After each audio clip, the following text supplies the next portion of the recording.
Okay, senior cornerback Dicaprio Bootle. First question for Decap, Steve Sipple, Lincoln Journal-Star. Hi, DiCaprio. Uh, Considering the recent history of this series with Wisconsin, does this game take on any added meaning for you? Why or why not? I mean, you particularly as a veteran player in this program. Um, they beat us the last couple of times that we played them. They got a little streak going right now against us. Um, I've never beat them in my time here, so obviously that would mean a lot to me to in this year go out there and give it my best shot, give it my all. Just getting the guys ready to go out there and kind of change the narrative on what this game has been. It's going to be hard-nosed physical football. We understand that. We know that. That's what Wisconsin brings. So we just got to match the physicality and just play hard. But definitely, trying to go in there and into this game and make it happen. And quick follow-up, DiCaprio, did you catch any of their game on Friday night? I caught a small part of it, but I was more focused on the game at hand. Okay, thank you, DiCaprio. 24/7 Sports, Brian Christopherson.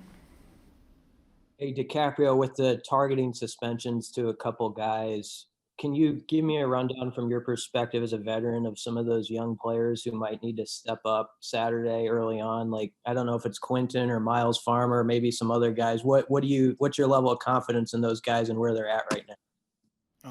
All of them have to step it up. It's a team game. So when one guy goes down, it's not just one guy that has to step up. Multiple people have to step up. We don't just go into the game with just four DBs that play. You might see 5, 6, 7, 8 of us play in one game.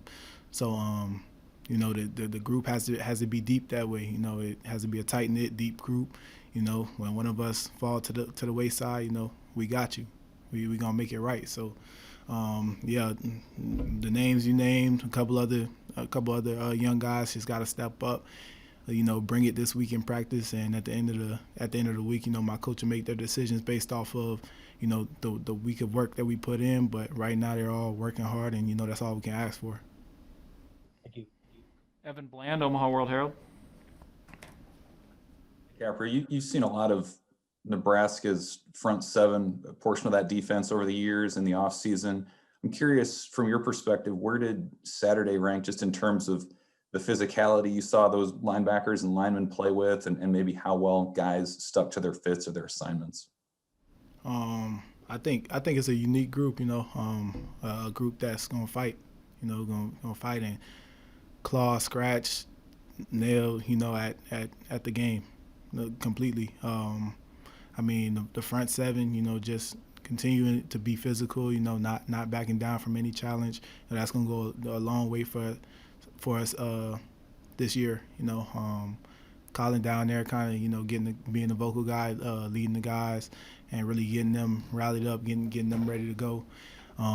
But as far as like being physical and stuff, I thought they did their thing. Thanks. Parker Gabriel, Lincoln Journal-Star.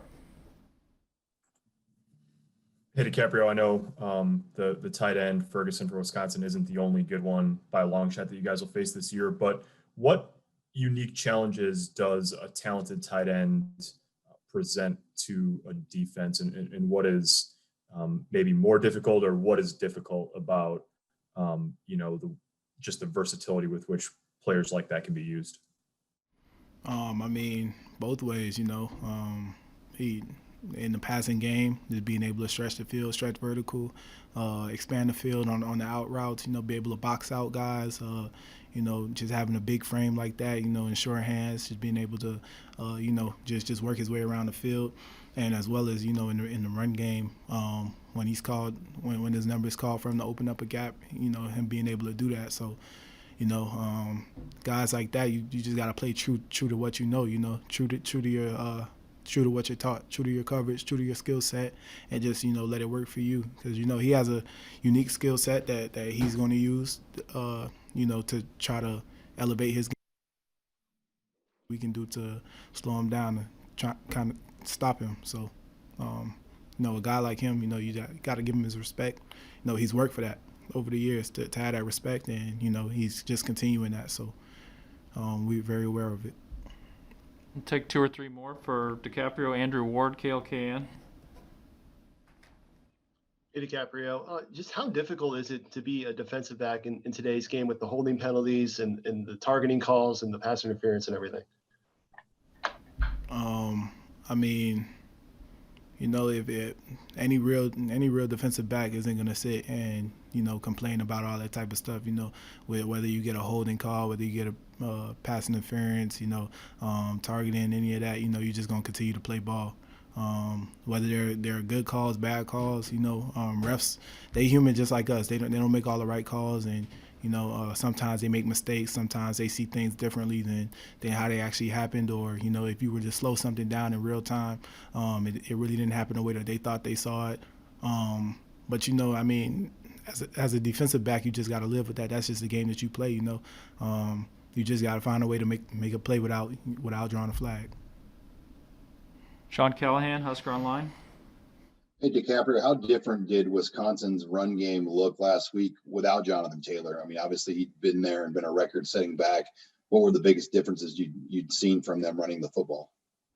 Anytime you have a record-setting back leave, it's going to be a little bit different. But look, the O-line's still good. The running backs are still good.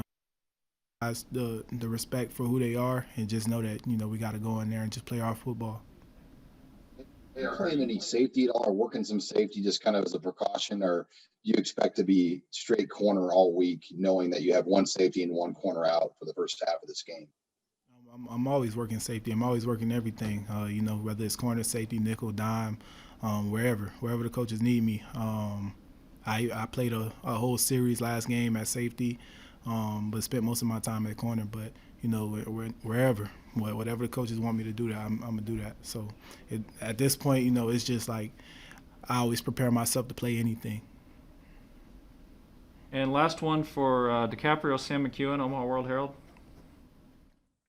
Hey, DiCaprio, thanks for doing this. Hey, a lot of times leaps are made between game 1 and game 2. Often the game that you're playing in game 1 is against a group of 5 team that you probably beat, but you learn some lessons from it. In this particular case, Ohio State may be the best team you play all year. What things do you think you guys can grow in from game 1 against a really good team to game 2 also against a really good team? I think we draw a lot of lessons from that game, what to do, what not to do. Just like if we were going to play a group of 5 team, there's always lessons to be learned from every game.